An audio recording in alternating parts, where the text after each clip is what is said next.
VP Sara, parang sinabi niya yung impeachment case na ifinal ng akbayan, parang politika lang daw yon dahil nga may plano para sa 2028 yung taga-akbayan. Linawin ko simula pa lang.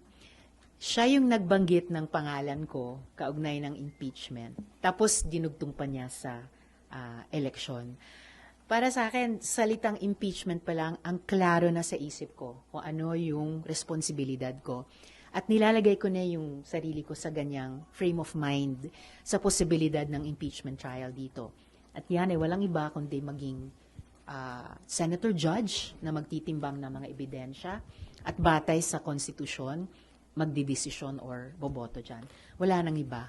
Kaya palagay ko yung pagbanggit sa eleksyon in the same breath, wala sa tamang panahon yan, wala sa lugar yon. It was really not called for by the question. Ang ganyang ka-importanting constitutional process kasi ng accountability, ang isang impeachment, hindi po dapat binababa ni naman sa level lang ng personal motives. Meeting with VP Lenny last week, what was it all about? Anything that you can share to the public po sa topics na napag-usapan niyo?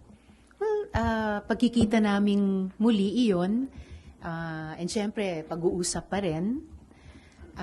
So, bahagi siya nung matagal ng proseso at prosesong aandar pa in the near future. Nagkakasundo kasi yung mga puso namin, no, in terms of kung ano siguro ang kailangan ng ating bayan moving forward. So, yung puso para sa mamamayan at para sa sambayanan, yung matalas na pag-iisip tungkol sa paano solusyonan yung mga problema natin, pati sa ekonomiya, yung katatagan ng loob sa gitna ng maraming hamon. So, habang mas nagkakaisa kami in the coming times, mas nagiging posible ang mas mahigpit pang pagkakaisa, no, para magalaw namin yung aming mga muscles ng sama-sama. You said before, yung United Opposition, magkakaroon ng mga ganong movement or meeting. Ito na ba yun? Magsa-start na ba yung meeting niyo for a United Opposition for 2028? Well, pagpapatuloy nga ito ng matagal ng pag-uusap at siguro pwedeng ituring na pagkikita muli in that direction. Hindi naman kasi kami nagmamadali sa proseso.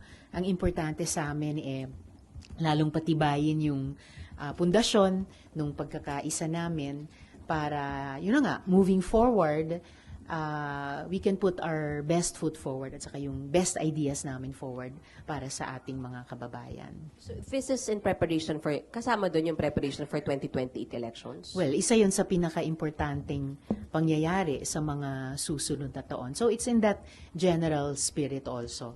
Basta ang importante, sa tingin ko, ay patuloy kaming nag-uusap, patuloy kaming nagkakapalagayan ng loob, para at the proper time, pwede rin kaming magdesisyon ng sama-sama. Sana lang, ma'am.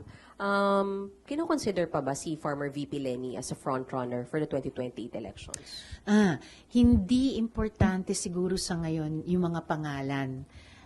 Ang importante ay, yun na nga, ang puso at isip namin ay nagkakaisa ng mahaba-habang panahon na, and moving forward, magkakaisa kami sa aming pagkilos. Yun yung inaasahan ko. Ma'am, considering na matindi yung batuhan ng mga allegations sa pagitan ng Pangulo at ng Vice Presidente, do you think sa 2028 maghahanap na ng alternatibo ang tambayan? Siguro naman. mula nung naghati yung unit team nila, I think mas naging stark yung ganyang gap or pagkukulang sa ating pambansang eksena, and mas siguro naramdaman ng ating mga kababayan na baka may iba pang alternatibo. And umaasa ako na pwede kaming magbuo nun at mag-alok nun. So, mas may malaking chance na makonsider ng taong bayan yung opposition. Hindi ko alam pa kung malaking tsansa na, pero syempre, mas nagiging pakiramdam namin na responsable kami to try to propose that alternative. Kaya lang, ma'am, si VP Sara, parang sinabi niya yung impeachment case na final ng akbayan, parang politika lang daw yon dahil nga may plano para sa 2028 yung taga-akbayan. Linawin ko simula pa lang. Siya yung nagbanggit ng pangalan ko kaugnay ng impeachment. Tapos dinugtong pa niya sa eleksyon. Para sa akin, salitang impeachment pa lang, ang klaro na sa isip ko kung ano yung responsibilidad ko. At nilalagay ko na yung sarili ko sa ganyang frame of mind sa posibilidad ng impeachment trial dito.